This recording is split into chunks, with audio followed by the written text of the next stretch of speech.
हैं। सचिन, आपको लगता है कि जिस तरीके से पार्टी चल रही है, एक तरीके से जो मोमेंटम 2024 के बाद गिरा है, उस all is not well in the party, और एक नैरेटिव मिसिंग है, नेगेटिव नैरेटिव चल रहा है। आप मोदी सरकार की बात करते हैं, पर बार बार जनता जो है जिस तरीके से नतीजे आ रहे हैं, तो संगठन में भी एक बड़े बदलाव की ज़रूरत है। कई बारी चुनाव हारे हैं, तो अभी भी सर फुटअव्वल बिहार में भी चल रहा है, काफ़ी विरोध भी झेलना पड़ा है, टिकट बिके और इस तरह के आरोप भी लगे हैं। तो कहीं ना कहीं आपको लगता है कि you have to look with ने जो अभी साहिल जी ने जो आंकड़े दिखाए, आपने जो भी सवाल पूछा, ये सारी बातें आप कह सकते हो। दूसरा पहलू भी है इसका, आप वो आंकड़ा दिखाइए ना कि भारतीय जनता पार्टी कितने राज्यों में शून्य पर है। भारतीय जनता पार्टी सत्ता में होने के बावजूद अनेक राज्यों में अपना खाता नहीं खोल पाई है, चाहे वो दक्षिण के राज्य हैं, बाकी राज्य हैं। तो ये आंकड़ा प्रस्तुत करना कि आप इतना जीते हो, ये आंकड़े you can present other way also. Point is not winning and losing. Point, हम 2 चुनाव जीते लगातार, 4 में जीते, 9 में जीते, अब हम 3 चुनाव हारे हैं।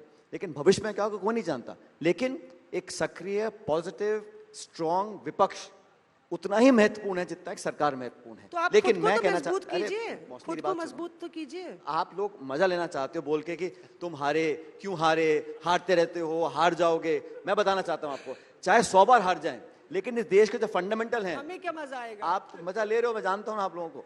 मैं आपको बताता हूं, इशू ये नहीं है। इशू ये कि हमारे आसपास में, चाहे वो पाकिस्तान है, चीन है, नेपाल है, श्रीलंका, बांग्लादेश, कहां पर लोकतंत्र स्वस्थ है, कौन से मुल्क का लोग उदाहरण देते हैं, भारत का देते हैं। क्यों देते हैं? यहाँ की सरकारें नहीं, यहाँ सरकार विपक्ष दोनों हैं। जब बीजेपी के 2 सांसद थे 84 के बाद, क्या राजीव गांधी ने बोला था कि मैं बीजेपी खत्म कर दूंगा? कभी कहा था कि आपको मैं विपक्ष का नेता नहीं बनने दूंगा?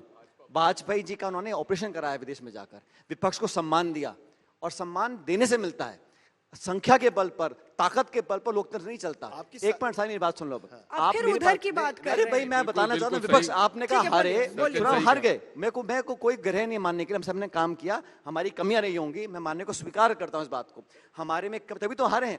लेकिन हार के बाद अगर हम कोई सवाल पूछें, उसको झुठला दीजिएगा, उसको बात ही मत करिएगा और दबाव की राजनीति करना का। पार्लियामेंट के अंदर आप 150 सांसदों को बर्खास्त कर दें, चर्चा ना होने दें। आपने जो चंडीगढ़ में जो इलेक्शन कमीशन में जो अधिकारी वोट चोरी कर रहा था, ईडी लगा दें, ईडी लगा दें, विपक्ष के नेताओं पर सीबीआई है, ईडी है, पुलिस है, और जैसी भाजपा में आए गंगाजल छिड़क दिया, वो सब साफ हो गए। ये सब हो रहा है और आप हमसे पूछ रही हो, अरे भाई नैरेटिव बदल दो, आपकी चुनाव क्यों हार गए? आप लोग सड़कों पे क्यों नहीं उतरते? मैं आपको सिर्फ आपने 14 तारीख की बात की, 14 तारीख को जो मीटिंग हम लोग देश में मीटिंग बुला रहे हैं, कांग्रेस पार्टी की रैली 14 तारीख को है, मुख्य रूप से निर्वाचन आयोग को कटघरे करने के लिए है। ठीक है, और हम दबाव डालेंगे उनके ऊपर। हम चुनाव लड़े, हारे, जीते, लेकिन चुनाव सही से हो, ओपन हो, ट्रांसपेरेंट हो, और वोटर लिस्ट हमको मिले। हमारा अधिकार है, रैली कर रहे हैं उसके लिए, लाखों लोग वहां पर आएंगे। इसमें कांग्रेस का नैरेटिव क्या बुरा है? मैं आपको आपने आंकड़ों का जिक्र किया, आपने कहा कि उसमें आप हारे हैं, इसके लिए हमें मजे लेने की कोई जरूरत नहीं थी। आंकड़ों का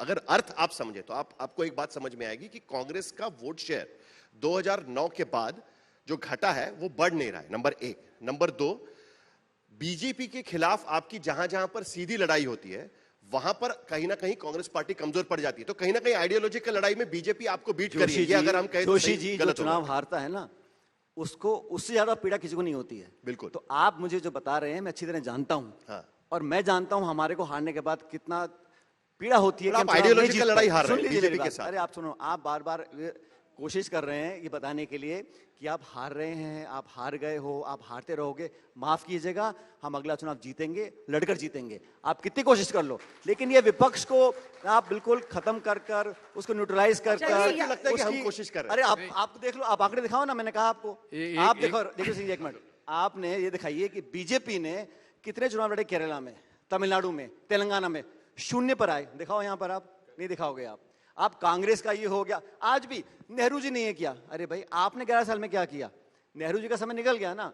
आपको आज भी यूपीए सरकार में ये हुआ, मनमोहन सिंह जी ने ये किया। आपने 11 सालों में क्या तारे तोड़ लिए बताइए मेरे को। अच्छा, उसके आंकड़े दीजिए ना आप। कितनी गरीबी हट गई है, कितने लोग बेरोजगार घूम रहे हैं, कितना उद्योग यहाँ पे लगा नहीं है।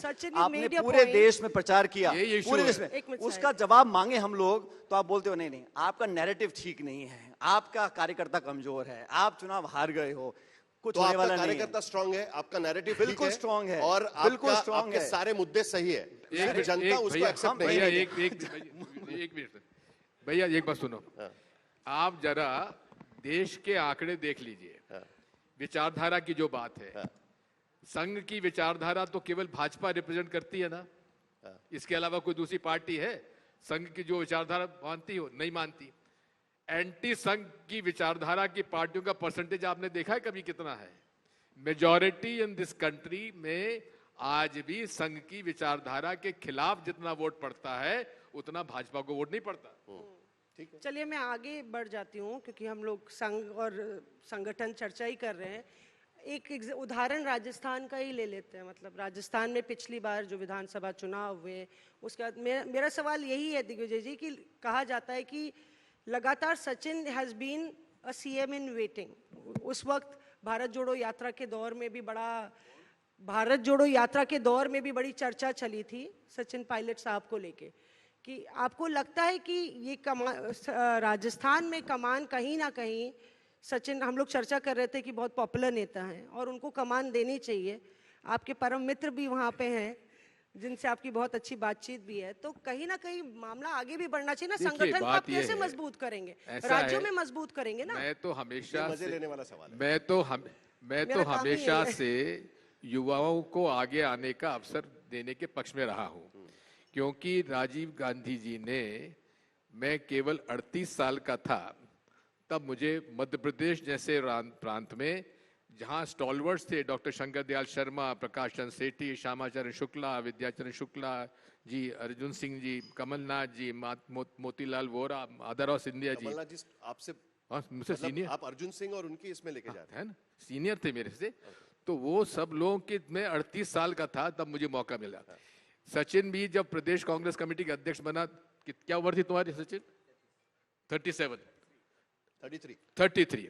अब बताइए, तो 73 का इंतजार नहीं करेंगे ना सीएम बनाने के लिए? 33 साल के नौजवान को कांग्रेस पार्टी ने प्रदेश भर का कांग्रेस के संगठन का प्रमुख बनाया एक जी। और मैं तो हमेशा कहता हूं ये प्रकृति का नियम होता है कि जब पतझड़ होता है, पुराने पत्ते गिरते हैं तो नई कौपलें आती हैं, तो नई कौपलें हैं। पतझड़ तो हो रही है लेकिन नए कौम नहीं आ रही है। कब आएगी सर? पतझड़ तो हो रही है लेकिन नए कौम नहीं आ रही है। आ गई है, मौजूद है।